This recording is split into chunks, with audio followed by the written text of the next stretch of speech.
Save किया था ना? मैं सिर्फ इसलिए गया था क्योंकि उसने मुझे कॉल किया, that's it. But listen तो. Save it for someone else.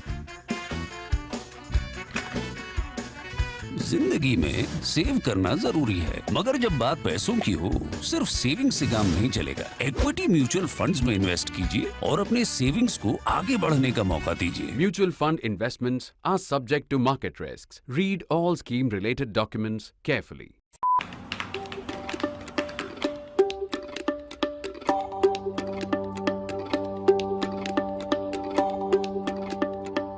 Ever since Imran Khan came into public life, ceased to be a cricketer and a commentator and came into public life, he's been described by his critics, particularly the English-speaking Pakistani elites, as in the dim, as somebody who was a great cricketer but is not so smart when it comes to politics, and here he is pretending to be a statesman.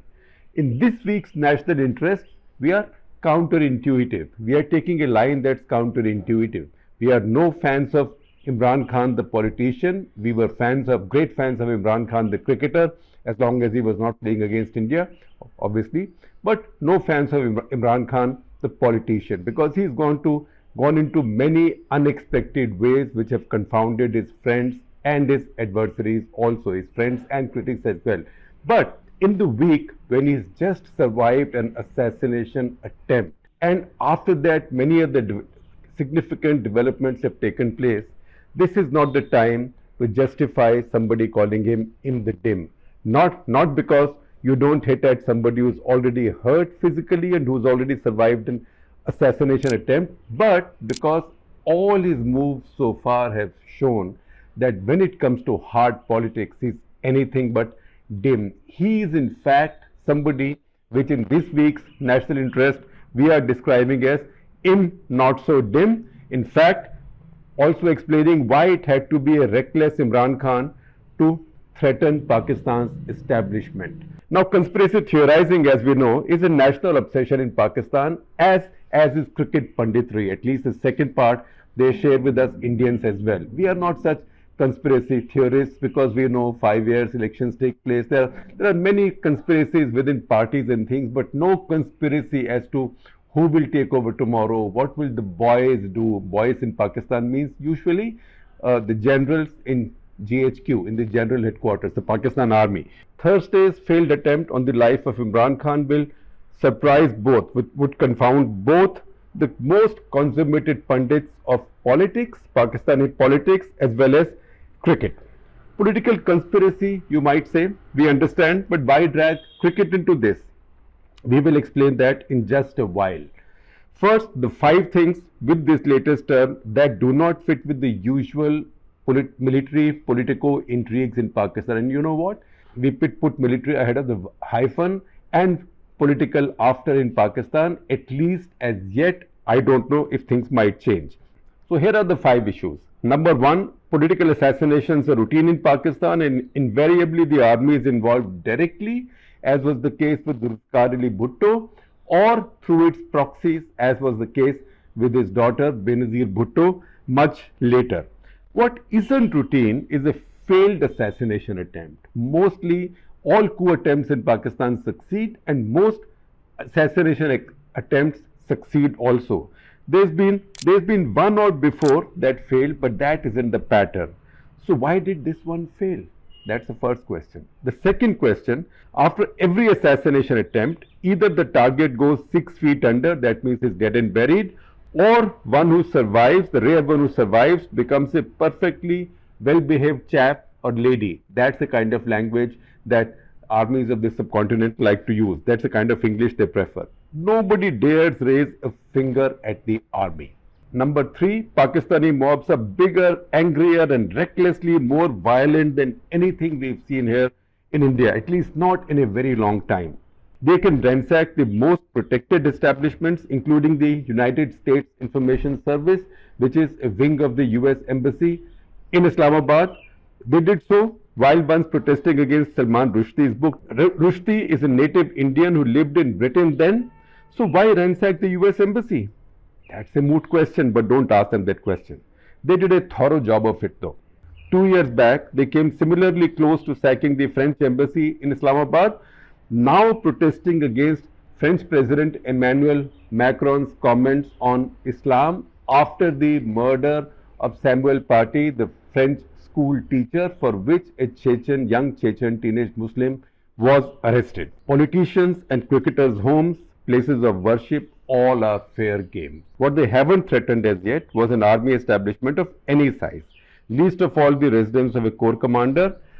Unlike India, Pakistan does not have army commands like Northern Command, Western Command, Southern Command, Southwestern Command, Central Command, not like that. Pakistani army is divided in corps. So each corps is like a command. Pakistani army has 9 of these corps, and these 9 corps commanders, or the corps commanders committee as it's called in Pakistan, that is the Pakistan's storied equivalent of the Politburo.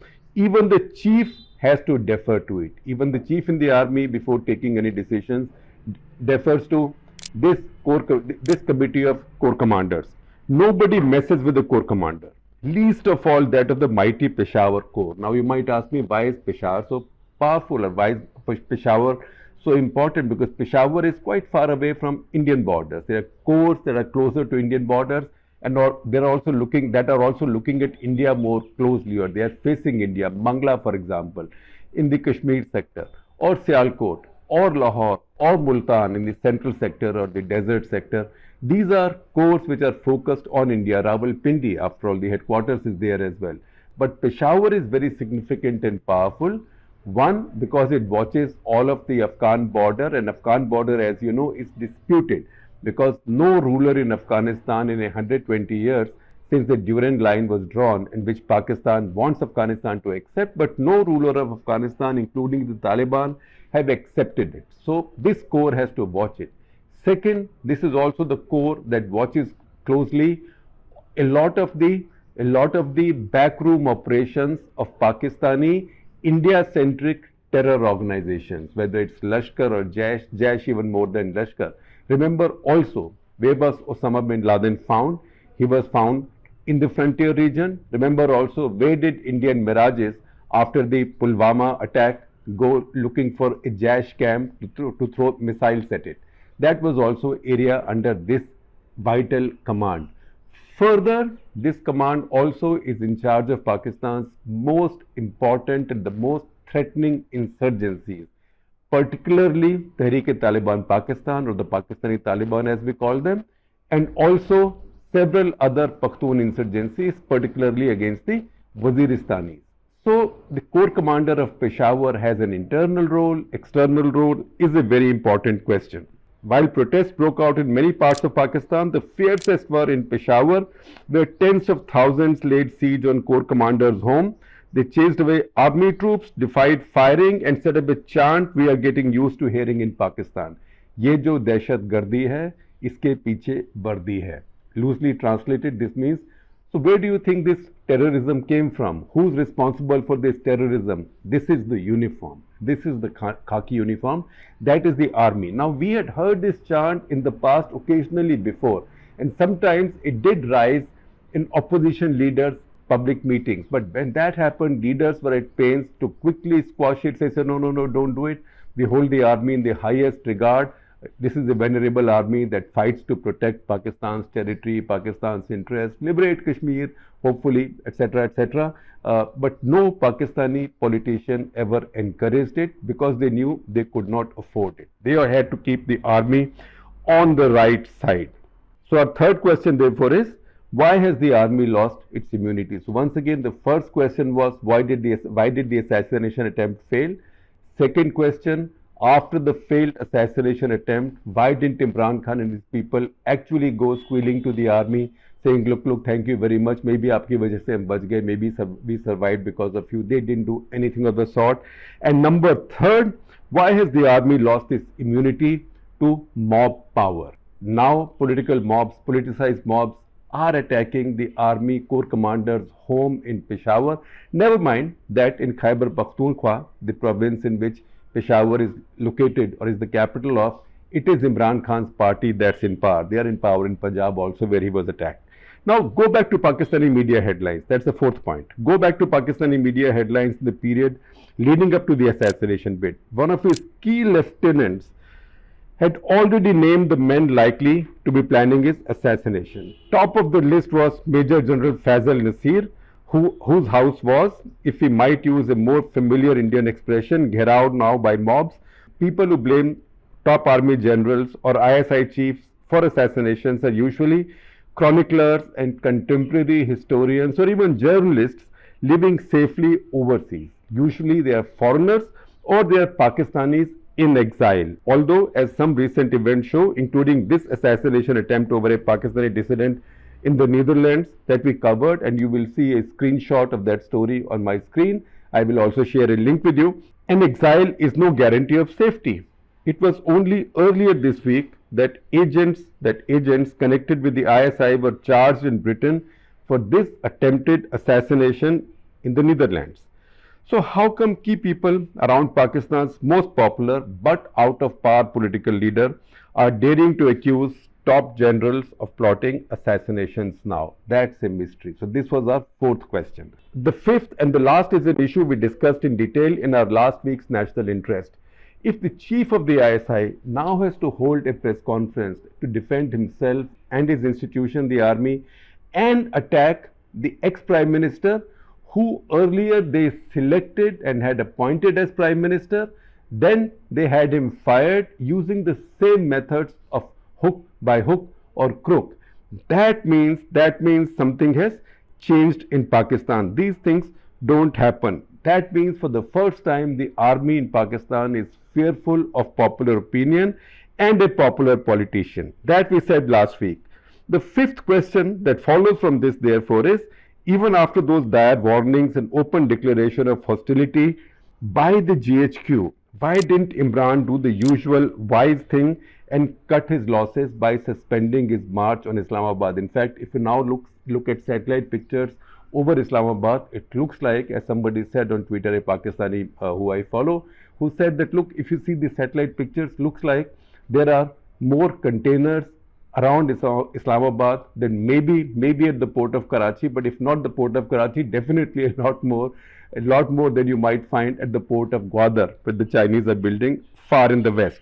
We can discuss the possible answers to each of the five in detail, but why waste so much ink or digital space, or in this case electronic time, viewer time, in doing so, if the common answer to all can be just two words or one name, that is Imran Khan. For example, you might say, oh, why did this assassination bid fail? The first question, maybe because it's Imran Khan. The fact is that until now, it's almost been 48 hours since the event. Until now, Punjab Police, Pakistan's Punjab Police, has not yet registered an FIR in the case. Had you heard of such a thing before? And once again, that's giving rise to many conspiracy theories that maybe Imran Khan had something to do with it. Maybe this was stage managed. Who knows? So the answer to all five is Imran Khan. And if we start exploring why we say so, it takes me back to where I started, or the reason I said this would confound the Pakistani pundits of both Pakistani political conspiracy theories as also cricket. Far too many political journalists now of a certain political vintage can claim to have personally known, interviewed, met for informal chats, followed and studied Imran Khan, the cricketer. I humbly admit to having done all of the above. It is likely, in fact most certainly so, that most of us saw him as a unique character, most unlike the usual establishment cricket star. There has always been a risk-taking edge to him, bordering on the reckless. Among the so many cricketers I might have known, especially in my years of regularly covering serious sport, he wasn't just knowledgeable, but also perceptive. India had made a habit of losing to Pakistan then. He said Indians were losing because they were too scared of losing. He was the first to speak out strongly against the Indian cricketing establishment's tendency to toss sheer pace in favor of line and length. You want to see how that disease has come back in Indian cricket? See how the Dravid-Rohit combination has once again gone back to a combination of medium pace plus spin. It may still work, I am hoping it will work, but medium pace plus spin, while genuine pacemen like Umran Malik and Kuldeep Sen are warming the benches. What wasn't usual was the risk taking. In a more quoted and later notorious interview with me for India Today magazine conducted in his modest London apartment later in the winter of 1993, no English cricketer of class, the Oxbridge types had attacked him. It was only those of the quote-unquote below stairs class, that is Ian Botham, Alan Lamb, for example.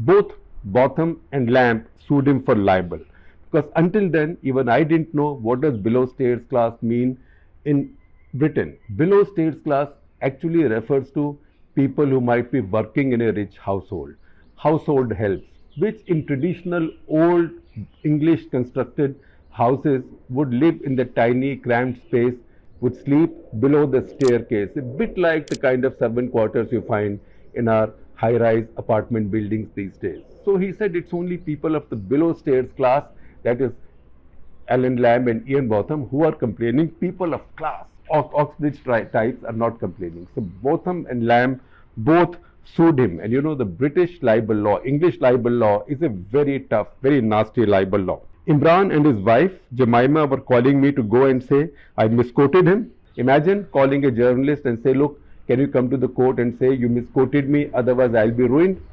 So Imran and his wife Jemima were calling me from Lahore to go and say I misquoted him to save him from ruination. How this ended was described in some detail in an article that I'll be sharing with you, so please go to the link and read that. Going ahead, check out his political journey. In his first election, he contested from one seat each of Pakistan's 5 provinces. He was routed in all. On the usual PIA Fokker friendship shuttle from Islamabad to Lahore, I found his old teammate, in fact his old partner for opening the bowling for Pakistan, Sarfraz Nawaz, sitting next to me. By this time, Sarfraz Nawaz had become his sworn enemy and was saying nastiest, the most vicious things about Imran, including things like Imran suffers from a deadly sexually transmitted disease, etc., etc. And Sarfraz himself by now was a politician. He was a member of the Pakistani Senate. How does your friend contest from 5 seats at the same time, I asked. Why? Even when he was in the cricket team, he used to think he is the entire team. That's what Sarfraz Nawaz said. Now, after losing power, Imran contested from all of the 7 seats again, holding by-elections, and won from 6, and then said he wasn't even returning to parliament, which he considered illegitimate. He dared the army to allow a fresh election, but also demonstrated what might happen if one was held, which means if an election was held now, most likely he'll sweep that election. Unlike the usual politician anywhere else, and in Pakistan in particular, don't expect Imran Khan to play his card or keep his cards close to his chest. He flaunts them and then he dares you to fight with him. So here are some insights drawing from all of these. 1, he would tamper the ball if needed. 2, he'll fight back the mightiest with the worst slurs, below stairs class in this case. Risk Britain's nasty libel law. Presume he is the entire team. Ask and expect a friend to lie in court for him. That didn't happen, by the way. And now he thinks Allah is with him. Conventional wisdom in Pakistan is the logic of the casino, which means no matter what cards, what skills, how much money you have, but ultimately it's the house that wins. Like him or hate him, it had to be an Imran Khan in the end to threaten to demolish the house itself, so that the usual law, the old law of the house always winning, will now be challenged. So in conclusion, Imran Khan can be a cheat, a cynical, self-obsessed liar, more vain than any public figures I have seen in my life.